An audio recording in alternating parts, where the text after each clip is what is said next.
کہ سنت ایک طریقے کو، ایک عادت کو کہتے ہیں۔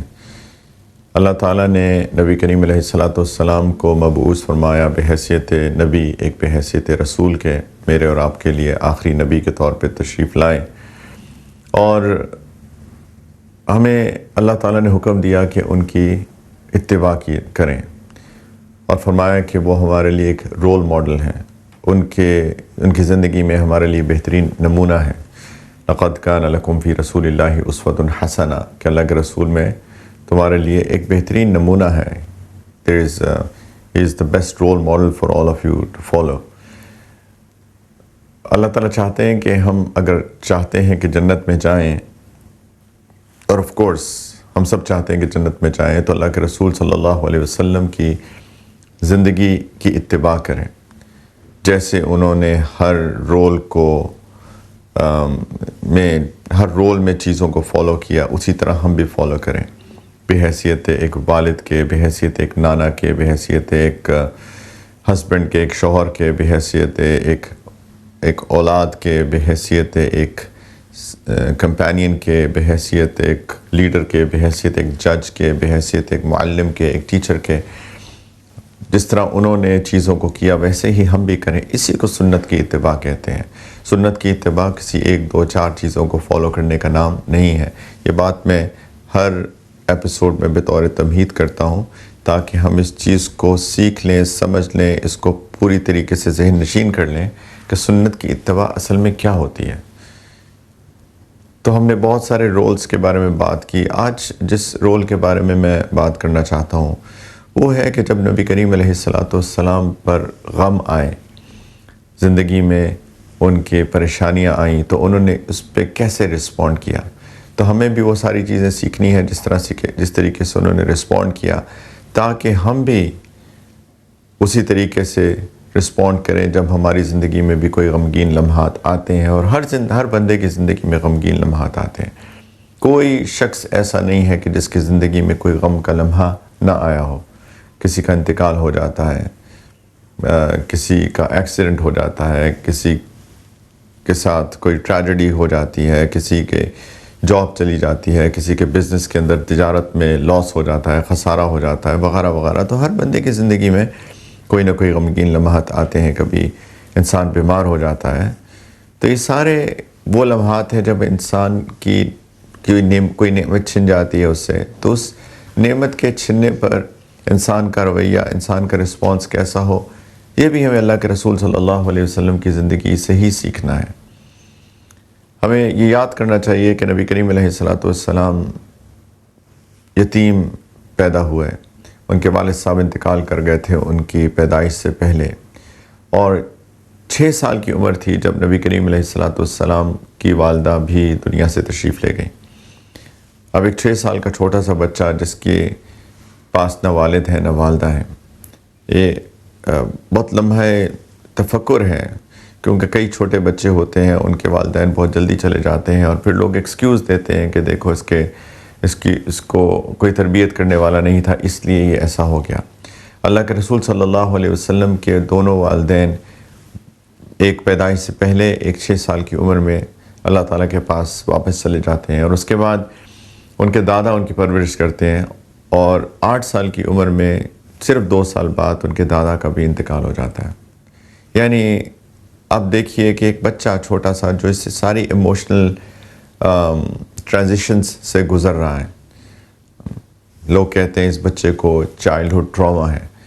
آپ اگر ٹراما کی بات کرتے ہیں تو ٹراما اس سے بڑا کیا انسان کو سائیکولوجیکل ٹراما ہو سکتا ہے کہ یکے بعد دیگرے ایک شخص جس سے اللہ کے رسول صلی اللہ علیہ وسلم کی کوئی نہ کوئی اٹیچمنٹ تھی وہ دنیا سے چلا جائے۔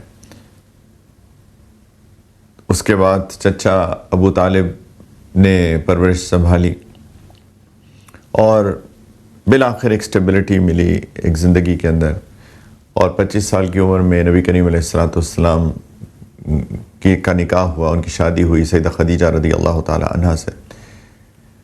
سیدہ خدیجہ کے نکاح کے بعد اب بالآخر ان کی زندگی میں ایک ٹھہراؤ ریلیشن شپس کے اعتبار سے آیا، ایک بہت محبت کرنے والی بیوی ملی، بہت ہی خوبصورت ریلیشن شپ تھا یہ۔ لیکن پھر 40 سال کی عمر میں نبی کریم علیہ السلام کو جب نبوت ملتی ہے، پہلی وحی نازل ہوتی ہے، اور اس کے بعد تقریباً 3 سال کے بعد اللہ تعالیٰ حکم دیتے ہیں کہ اپنے قریبیوں کو آپ دعوت دیں، دین کی دعوت دیں، اللہ کی توحید کی دعوت دیں۔ اور نبی کریم علیہ السلام جب دعوت دیتے ہیں پہلی دفعہ، سب اپنے گھر والوں کو جمع کرتے ہیں صفا کی پہاڑی کے اوپر، اور ایک بات پوچھتے ہیں ان سے کہ اگر میں تمہیں کہوں کہ صفا کے پیچھے ایک فوج حملہ کرنے والی ہے تو میری بات مانو گے؟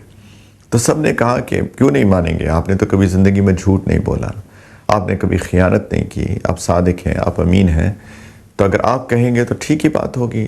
تو پھر اللہ کے رسول صلی اللہ علیہ وسلم نے فرمایا کہ دیکھو میں تم کو اس لیے بلایا ہے کہ تم اللہ کے سوا کسی کو معبود نہ سمجھو، کہو کہ لا الہ الا اللہ اور تم کامیاب ہو جاؤ گے۔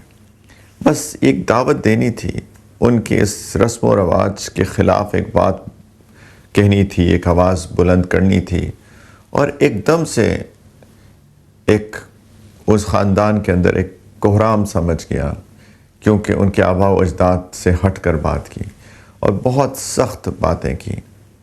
کچھ لوگوں نے بہت سخت باتیں کی، اپنے چچا، سگے چچا ابو لہب نے بہت سخت باتیں کی، اور سارا خاندان، اکثر خاندان وہ خلاف ہو گیا۔ اب آپ سوچئے کہ یہ کوئی آسان بات تو نہیں ہے کہ وہ خاندان جس سے محبت ہے، وہ خاندان جو کہ اپنے ہیں، وہی خلاف ہو جائے صرف اس بات پہ کہ ایک خدا کی طرف دعوت دے رہے۔ تو یہ بہت مشکل تھا۔ اللہ سبحانہ و تعالیٰ نے یہ بات کوٹ کی، وَلَقَدْ نَعْلَمُ أَنَّكَ يَضِيقُ صَدْرُكَ بِمَا يَقُولُونَ۔ اللہ تعالیٰ فرماتے ہیں کہ مجھے پتہ ہے کہ آپ کا سینہ تنگ ہو رہا ہے ان باتوں سے جو یہ لوگ کر رہے ہیں۔ اللہ کے رسول کو شدید تکلیف تھی، رنج تھا، صدمہ تھا۔ اللہ تعالیٰ فرما رہے ہیں کہ مجھے پتہ ہے کہ آپ کا سینہ تنگ ہو رہا ہے، بھیچا چلا جا رہا ہے، کنسٹرکٹ ہو رہا ہے آپ کا دل ان لوگوں کی باتوں کی وجہ سے۔ عجیب عجیب باتیں کرنا شروع ہو گئے، کسی نے شاعر کہا، کسی نے مجنون کہا۔ کتنی تکلیف ہوتی ہے جب اپنے ایسی باتیں کرتے ہیں۔ تو اللہ کے رسول کا کیا رسپانس تھا؟ کیا کوئی بدلہ لیا؟ کچھ ان کو برا بھلا کہا، ان کو اینٹ کا جواب پتھر سے دیا؟ اللہ تعالیٰ نے فرمایا فَاصْبِرْ صَبْرًا جَمِيلًا وَاصْبِرْ عَلَى مَا يَقُولُونَ، کہ جو وہ کہہ رہے ہیں اس میں صبر کیجئے اور اچھے طریقے سے صبر کیجئے۔ وَاهْجُرْهُمْ هَجْرًا جَمِيلًا، ان کو چھوڑ دیجئے، ان باتوں کو جانے دیجئے۔ اللہ تعالیٰ کی تربیت ہو رہی ہے ساتھ ساتھ، کیا کرنا ہے، رسپانس کیا ہونا چاہیے۔ اور اللہ کے رسول نے بالکل ویسے ہی کیا، کوئی ایسی بات نہیں کی جس سے کہ وہ نیگیٹیولی رسپونڈ کرتے ہیں۔ یہ ہے سیکھنے کی چیزیں۔